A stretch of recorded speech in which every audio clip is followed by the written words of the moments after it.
Hey everyone, Rarity Dash here. Time for another Patreon-sponsored blind reaction. And this one comes to you courtesy of Hector Chavez, who has requested that I react to the complete Red Dead Redemption timeline by the Leaderboard. So, yeah, a timeline of Red Dead Redemption. Yeah, I'm sure no one's surprised, but I've never played Red Dead Redemption. Don't really know much about it other than that it's set in the Old West, which, I mean, does make it at least a little bit more interesting than a lot of games out there, because that is just such a unique setting. But, yeah, I don't really know anything beyond that. Just not a series I've ever really even thought about playing. I mean, maybe it'd be cool, but I don't know.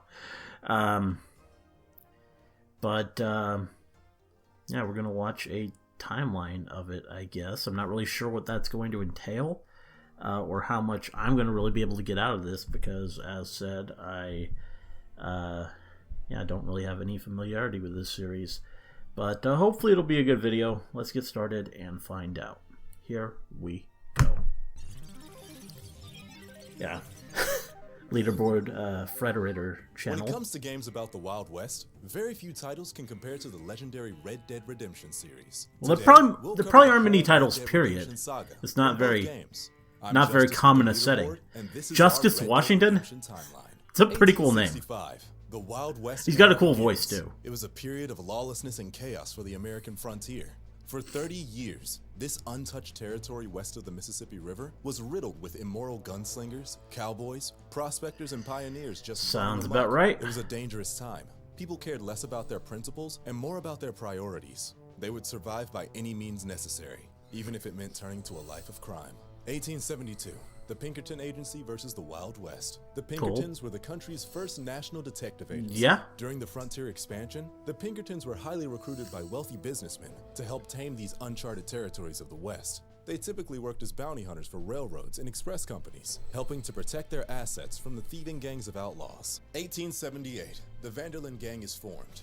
Two young grifters named Dutch Vanderland and Hosea Matthews team up and form the legendary Vanderlyn Gang. The gang is all about personal liberties and true independence above all else. They oppose all government control, operating under the altruistic ideas of their leader Dutch. Dutch fancies himself a champion of the people, a real Robin Hood figure. The Vanderlyn Gang worked together to shape the world into his vision of utopia. Dutch's natural charisma and idealism convinces his gang that they're actually making a difference in the world. Well, that might be a stretch. I mean, they're kind of a petty criminal named just Arthur like four guys in the taken in by Dutch middle of nowhere, 15, becoming one of the first members or of the notorious at least gang. it looks that way. 1885. John's history. Dutch rescues a 12-year-old orphan boy from a lynching in Illinois after he is caught stealing from a group of homesteaders. The boy has been killing and stealing since his father passed away, leaving him to fend for himself. This young boy is named John Marston.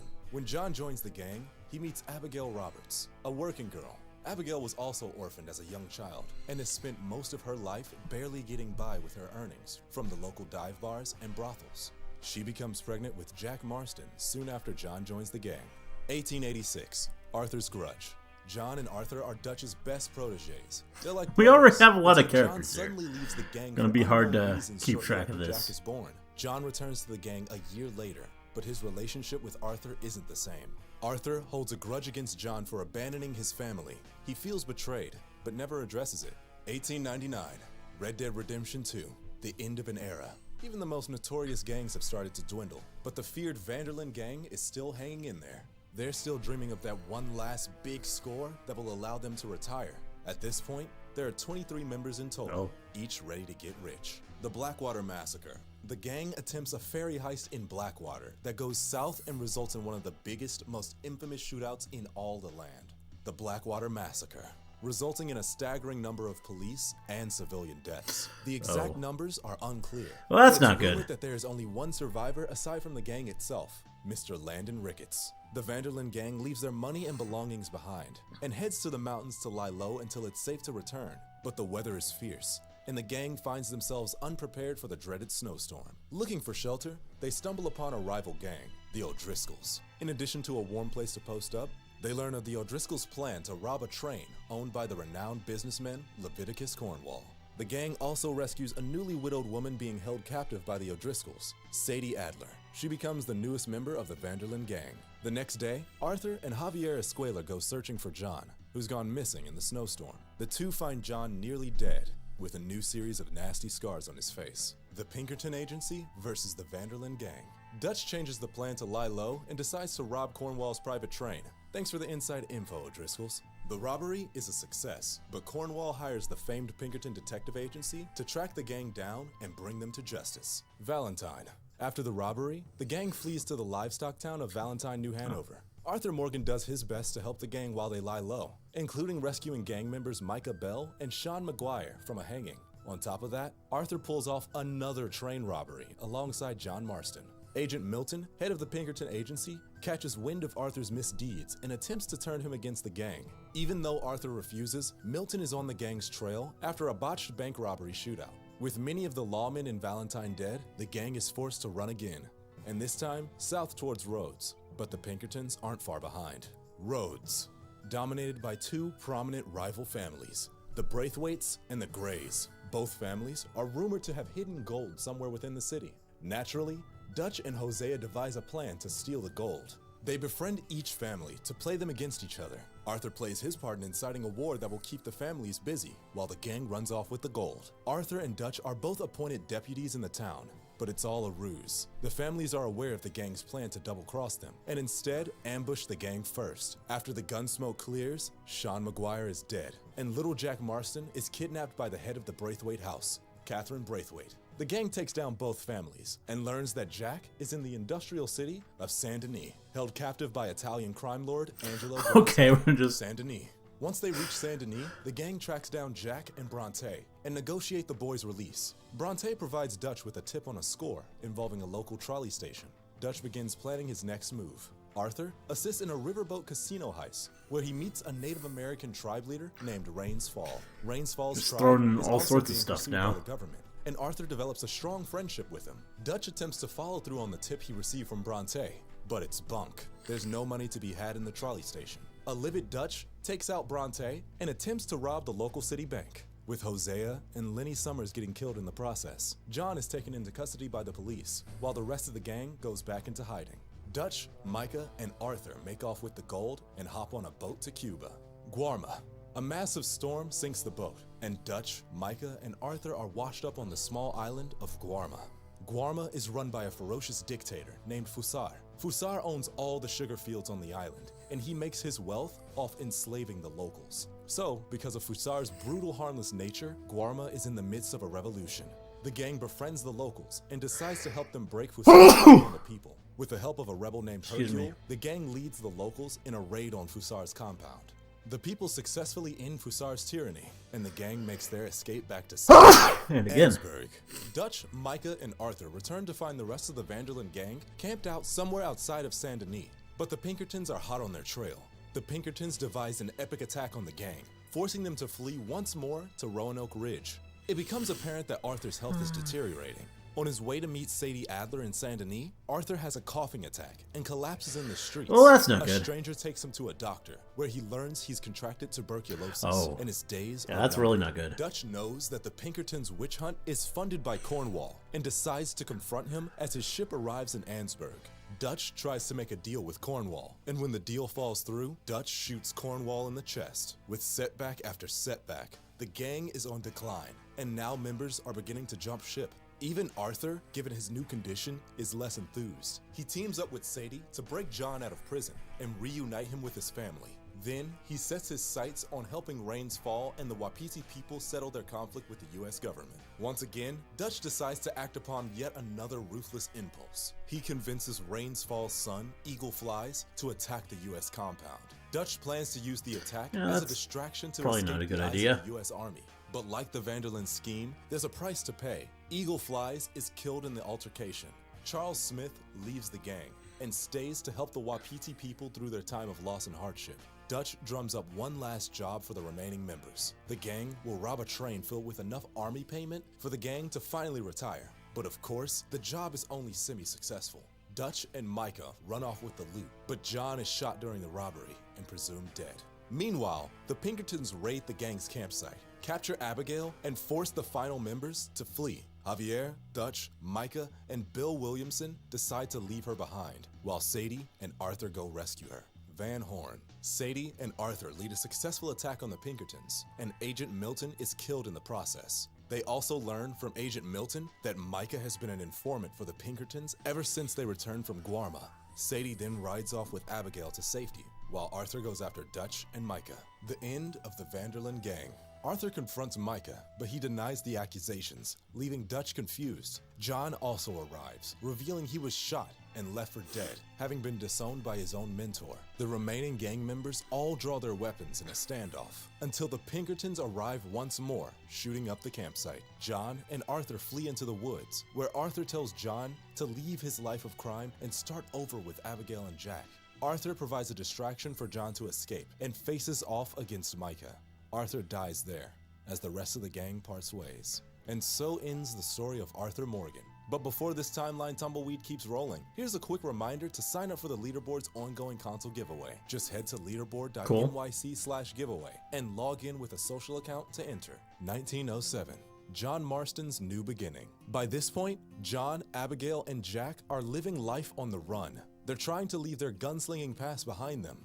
But it's proving to be more of a challenge than they originally thought. When the family arrives at the town of Strawberry, John gets saddled with a quick job delivering goods to Pronghorn Ranch for the local general store. At Pronghorn Ranch, interesting town John name, chases off the Laramie boys, rival ranchers, and prevents them from robbing the ranch. The ranch owner, Mr. Geddes, decides to keep John and his family around so John can protect Pronghorn.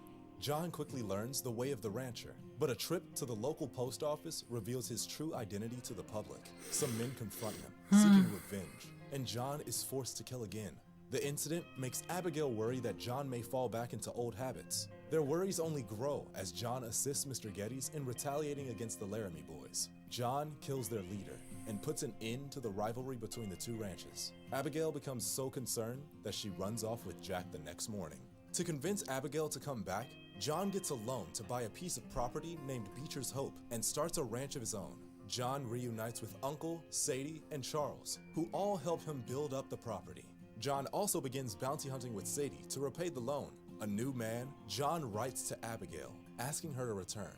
When she does, John proposes to Abigail, and they begin their new life together, looking after the land. This is a pretty cool beard. Sadie learns of the whereabouts of Micah Bell and recruits the help of Charles and John to track him down. Despite Abigail's pleas, John joins in the pursuit to avenge Arthur. They eventually confront Micah at his cabin in the Snowy Mountains and have a standoff. Dutch reveals himself and joins in the standoff. He then shoots Micah and takes his leave, surrendering the gang's hidden money stash to John, Charles, and Sadie. John returns to Beecher's Hope, pays off his loan, and formally marries Abigail. The Marstons finally settle into their new lives on the right side of the law, until a federal agent by the name of Edgar Ross tracks him down 4 years later. 1911, Red Dead Redemption, a new era begins. The days of the Wild West are numbered, and the government is actively rounding up the last known outlaws in their final effort to civilize the land. John Marston, now in the custody of 2 FBI agents, is cooperating with the government to take down the nefarious Bill Williamson, leader of the Williamson Gang, at Fort Mercer. Although Bill and John were once thick as thieves during the Vanderlyn days, John is driven by the desire to save his family. The FBI is holding Abigail and Jack captive as a bargaining chip. Edgar Ross, head of the agency, promises that the Marstons will be free to live a lawful life without the constant worries of prosecution and, well, death. All John has to do is help track down the remaining members of the Vanderlyn gang. Once John arrives at Fort Mercer, the whole plan goes down the tubes. He is met with only hostility from his former outlaw brother, Bill. Bill shoots John down right outside the fort, leaving him for dead. Thanks to a random act of kindness, John is saved by Bonnie McFarlane, the owner of the nearby McFarlane Ranch. She and her father seek medical attention for John's wounds, and after a successful recovery, John wakes up to discover he is indebted to the McFarlanes, about $15 worth. But that's a lot of money in the old days. So, to repay them, John helps Bonnie with chores around the ranch until he's healed enough to continue his search for Bill. Along the way, John then comes into contact probably a with fun the part of the District game. Marshal of Armadillo, Leigh Johnson. Johnson assures Ranch John chores. that he'll help with his Bill Williamson troubles. That is, if John helps with a few local goons first. During his time accompanying the Marshal, John meets 3 other characters that will help lead him to Bill Williamson. First, there's a shifty snake oil salesman named Nigel West Dickens. After saving his life, John Probably a helps fun Nigel character. sell his herbal remedy in exchange for his assistance. Nigel then sends John off to meet Seth, a grave robber that needs help seeking a phony treasure. Later, Seth introduces John to a drunkard by the name of Irish who has a line on some pretty heavy firepower. Finally, all of John's quid pro quo errands pay off. He and his new ally storm Fort Mercer using the classic Trojan horse technique. John hides in Nigel's cover wagon with Irish's Gatling gun, while Seth serves as a distraction. However, Bill Williamson is long gone at this point, having fled to Mexico to meet up with another of the Dutch Vanderlyn gang members, Javier Escuela. Mexico. John travels to Mexico in search of Bill and Javier, but once he crosses the border, he is immediately greeted with trouble from the locals. A stranger intervenes by the name of Landon Ricketts, a famed gunslinger in the Wild West. John recognizes Landon from the stories he was told as a young man, and Landon he looks like a teaches badass. John a few gunslinging tricks, like how to use the Deadeye.